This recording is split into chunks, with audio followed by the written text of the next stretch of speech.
Well, hello friends and followers.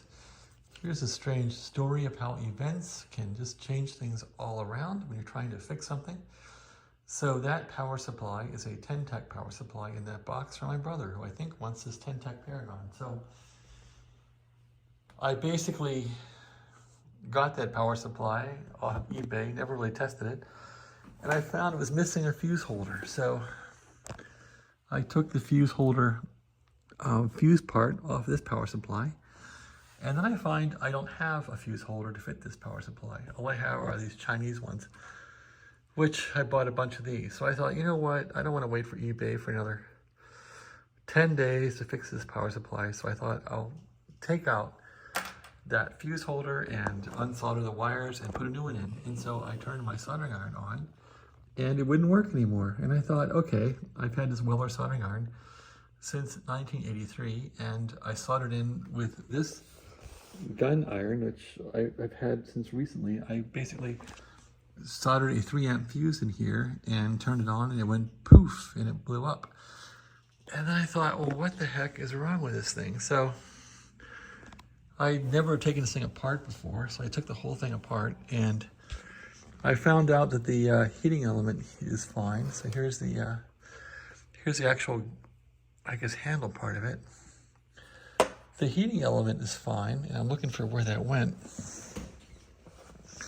Don't see it. Here it is. So yeah, here's the guts of it, and the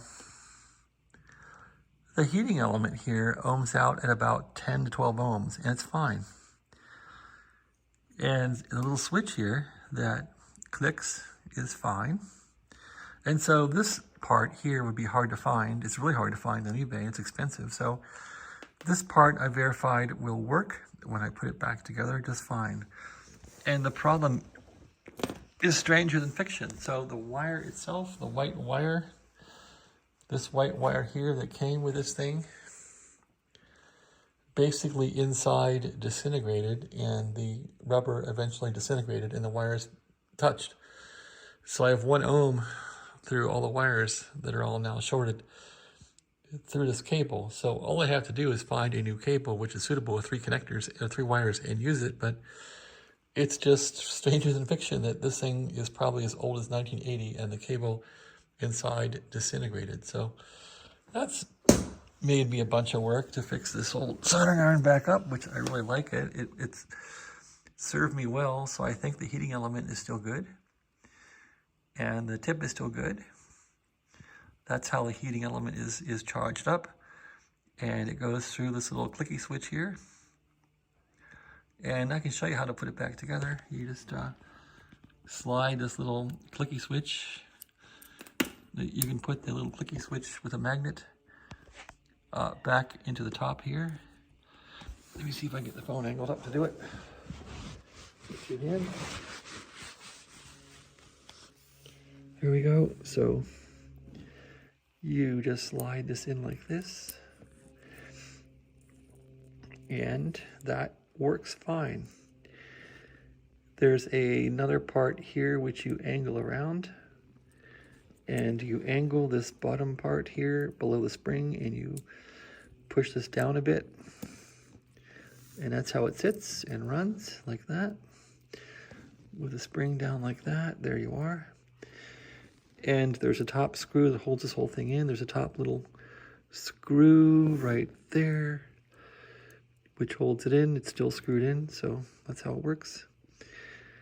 And if I can find the element here, this little element will use magnetics to turn that switch on and off. I'm not sure how this works. This itself is a magnet.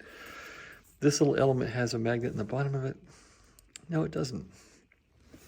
Anyway, you can hear the switch at the bottom click, which is really cool.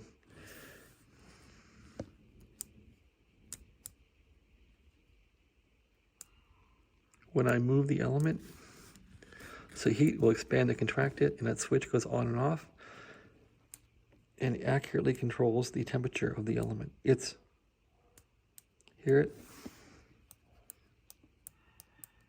That's how it works. Anyway, this whole assembly is fine business. It's all working well. I just have to get the wire replaced, and I guess I'll buy some good wire for it. I was going to use some inferior wire here. I don't have any wire in my house that'll work for this thing, so. And the way this would go on was you just put the tip on like this, and that's all it takes to make this work right. And then you would place this in the handle. You wire up a ground wire and 2 wires supplying low voltage at high amperage to this thing, and it's AC. And that's how it works. So that's Weller soldering iron 101. And what kind of tip is this? This is a what? A Weller, is it a TP201? TP something or other. It's a TC201 tip. So that's how these things work inside. So to really diagnose one of these, you can measure the nichrome wires right to this heating element here. There are 2 nichrome wires. Those should be around 10 to 12 ohms. If those are 10 to 12 ohms are intact, you want to then measure the wires to ground, make sure there's no shorts. Measure this switch to ground, make sure no shorts. And this did indeed pass the integrity, so it's all good. I just have to replace this cable on both ends, and I think we're good to go. So that's my little treatment of my soldering iron here, which has prevented me from fixing this power supply for my brother, which actually it's my power supply. I want to fix. His is in a box, and I want to also look at the radio.